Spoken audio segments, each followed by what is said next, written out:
안녕하세요. 김태훈 목사입니다. 빵집 목사의 뚜벅뚜벅 메시지. 오늘은 마태복음 묵상 14번째 시간입니다. 설교 제목이 좀 재밌습니다. 잘 안되지만 그래도 그렇게 살라 하신다. 잘 안되지만 그래도 그렇게 살라 하신다. 마태복음 5장 33절에서 48절의 말씀입니다. 여러가지 테마가 있겠지만 오늘은 보복에 대한 테마로 함께 여러분과 나누고자 합니다. 여러분, 재밌는 이야기가 있습니다. 곰을 사냥하는 법을 이렇게 이야기하더라고요. 사냥꾼들이 곰을 잡는 방법 중에 이런 것들이 있더랍니다. 곰이 잘 다니는 길목에 커다란 돌덩이를 매달아 놓습니다. 그러면 그것을 지나던 곰이 돌덩이에 머리를 부딪히게 되죠. 머리를 부딪힌 곰은 자기가 가는 길을 막은 것이 화가 나서 돌덩이 이마로 들이받습니다.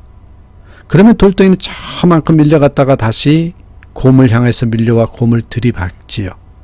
그러면 더 많이 화가 난 곰이 더 세게 돌덩이를 들이받습니다. 곰의 반복되는 무차별한 공격은 그 도가 더 심해집니다. 결국 곰은 그 어리석은 힘겨루기로 머리가 터지고 녹초가 되어서 힘을 다 소모해 버립니다. 그때 숨어서 지켜보던 사냥꾼들이 와서 곰을 끌고 간다고 합니다. 이게 곰 사냥법이래요. 여러분, 오늘 보복에 대한 얘기를 나눈다고 했죠? 우리 한번 보복의 심리에 대해서 한번 생각해 볼까요? 보복의 심리. 요즘 뉴스에 보니까 보복 운전의 피해를 보는 사례가 늘어나고 있어요. 자기 앞에 끼어들기를 했다는 이유로 화를 참지 못하고 경적을 울리며 차를 가로막고 망치로 폭력을 휘두르고 심지어 살인까지 합니다. 또한 아파트에서 여러분, 층간소음 문제도 보통이 아니더라고요. 멀리 있는 사람도 아니고 바로 위아래층인 이웃인데도 불구하고 다투다가 엄청난 비극이 발생하기도 합니다. 왜 이렇게 참지 못하고 화를 내고 있을까요? 그 이유는요, 자신의 인격, 자신의 소유, 자유가 침해를 당했다고 생각하기 때문입니다. 나는 정당한 권리를 분명히 가지고 있는데 그 정당한 권리가 침해를 당했으니 당신도 당해야 한다는 보복의 심리가 작용하기 때문입니다. 여러분, 요 심리다 하는 것은 즉각적인 반응을 말합니다.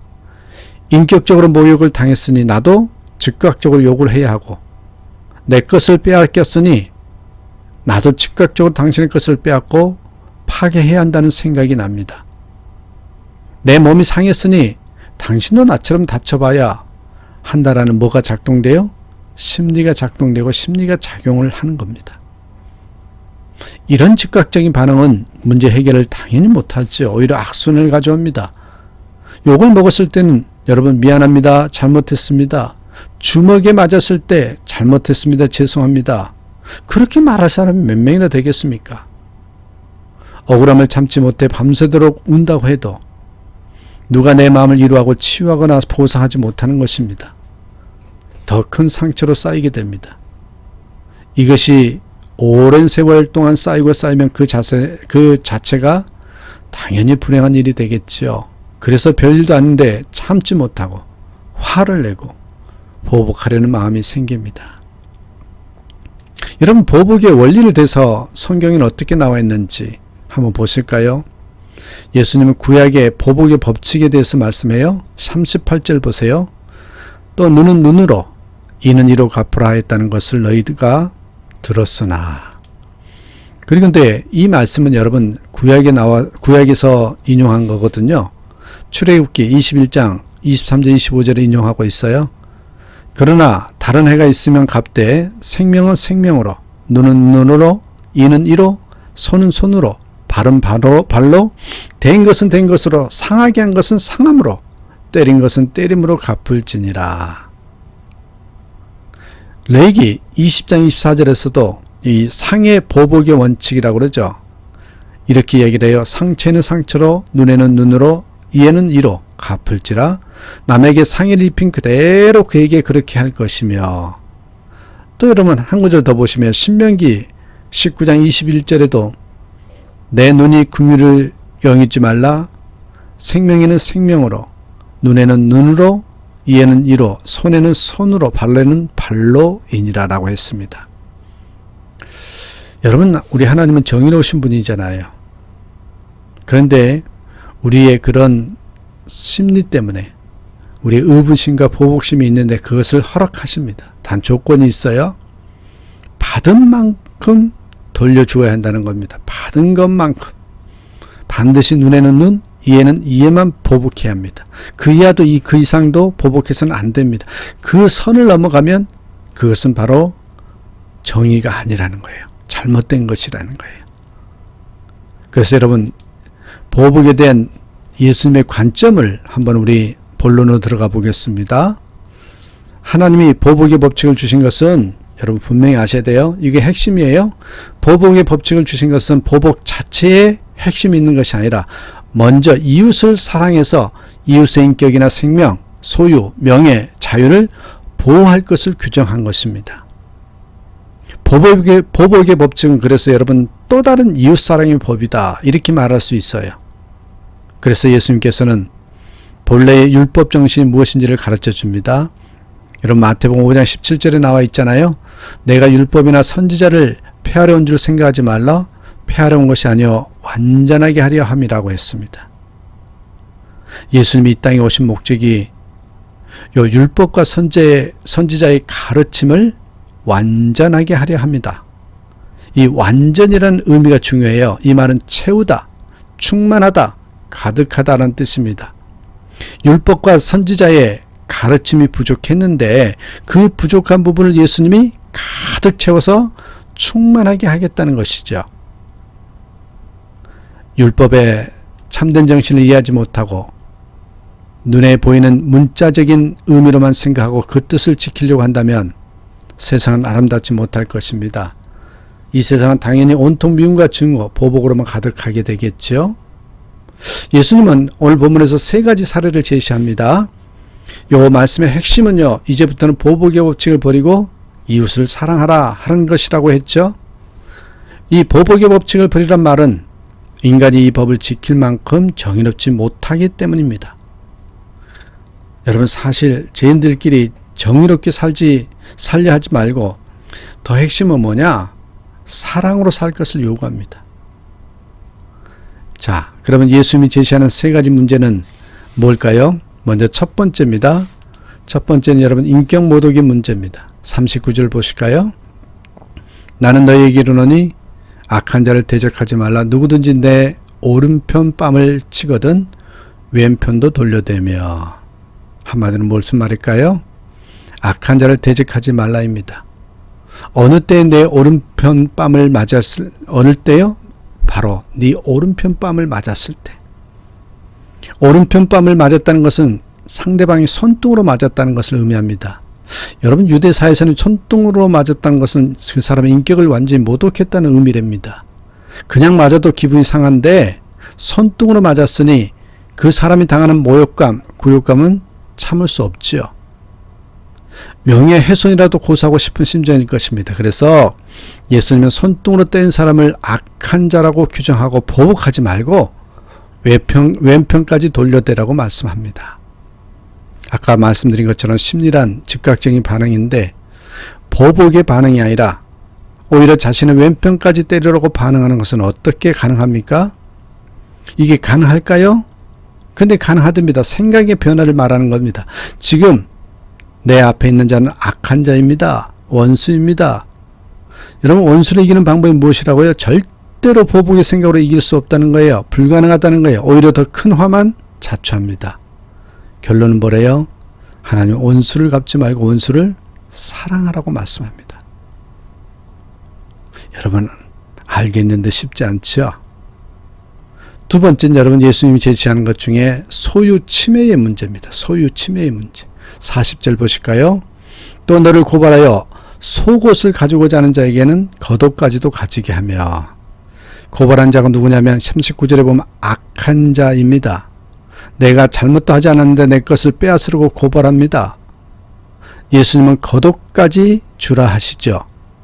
유대인들의 옷은 속옷과 겉옷으로 되어 있어요. 고발한 자가 속옷을 달라고 요구하는 것을 보면 지금 이 사람은 아무것도 없는 빈털털이라는 뜻이죠. 부자들, 다시 말해 고발하는 자는 가난한 자의 권류까지 다 짜서 마침내 속옷까지 빼앗으려고 합니다. 냄새나는 속옷까지 빼앗으려고 소송까지 합니다. 겉옷이 아니라 속옷을 요구하는 것은 유대인의 법에는 겉옷을 압류할 수 없기 때문에 그렇습니다. 왜냐하면 겉옷이요, 이불 역할을 했다고 합니다. 사막에서의 이불 역할이요. 출애굽기 22장 26절을 보면 나와요. 내가 만일 이웃의 옷을 전당 잡거든 해가 지기 전에 그에게 돌려보내라고 말씀합니다. 이에 예수님은 속옷 구하는 자에게 겉옷까지 주라고 말합니다. 겉옷까지 주면 벌거숭이가 됩니다. 유대인들은 벌거벗는 것이 금기사항입니다. 이사야 20장 1절에서 6절에 보면 이사야는 3년 동안 벌거숭이로 다녔습니다. 왜냐하면 이스라엘의 제약으로 그들이 바벨론 포로로 잡혀가게 될 것을 보여주기 위한 퍼포먼스였습니다. 예수님은 속옷을 달라고 하는 자에게 겉옷까지 주어서 벌거숭이가 되라는 의미는 부자들의 죄를 만천하에 드러내라고 하는 의도라고 생각이 듭니다. 가진 자들의 만행이 얼마나 극악한가를 세상과 하나님 앞에 고발함으로 하나님의 심판이 있음을 보여주는 것이지요. 여러분, 많이 가졌는데 더 빼앗으려고 하는 것. 세 번째는 여러분 뭐냐면 예수님께서 말씀하신 것이 자유억압의 문제입니다. 41절 보실까요? 또 누구든지 너로 억지로 오리를 가게 하거든 그 사람과 심리를 동행하고. 이 오리, 밀리원 그런 것이 원어거든요. 그러니까 천보, 천걸음. 심리는 듀오란 말인데 뚜엣이라는 말이 있죠. 여기서 나왔거든요. 그러니까 천의 둘, 2000보를 의미합니다. 그러니까 이 1000보를 가게 하거든 그 사람과 2000보를 동행하고, 이런 뜻이 되겠죠. 당시 로마에서는 강제 동원권이 있어서 유대인의 몸을 강제로 부려먹을 수 있습니다. 예수님이 십자가 지실 때 구레네 시몬이 구경하다가 강제로 예수님의 십자가를 지고 가기도 하잖아요. 그런 장면이 바로 그런 의미입니다. 국가나 가정, 직장, 학교 등 크고 작은 권세에서 오는 권력, 그것을 불합리하다고 생각될 때, 우리의 자유가 강제로 제한을 당하고 인권이 침해를 당할 때에 우리는 어떤 태도를 취해야 하는지 예수님이 가르침을 보여주고 있어요. 여러분, 핵심 또는 결론이겠죠. 이 세 가지의 결론, 사례의 결론이 뭐냐면 선으로 악을 이기자는 것입니다. 자, 결론은 선으로 악을 이기자. 인격의 모독, 소유의 침해, 또한 신체의 자유의 억압 문제에 대해서 성도는 어떤 태도를 가져야 된대요? 42절. 내게 구하는 자에게 주며 내게 꾸고자 하는 자에게 거절하지 말라. 이 말씀은요, 선으로 악을 이기라는 말씀입니다.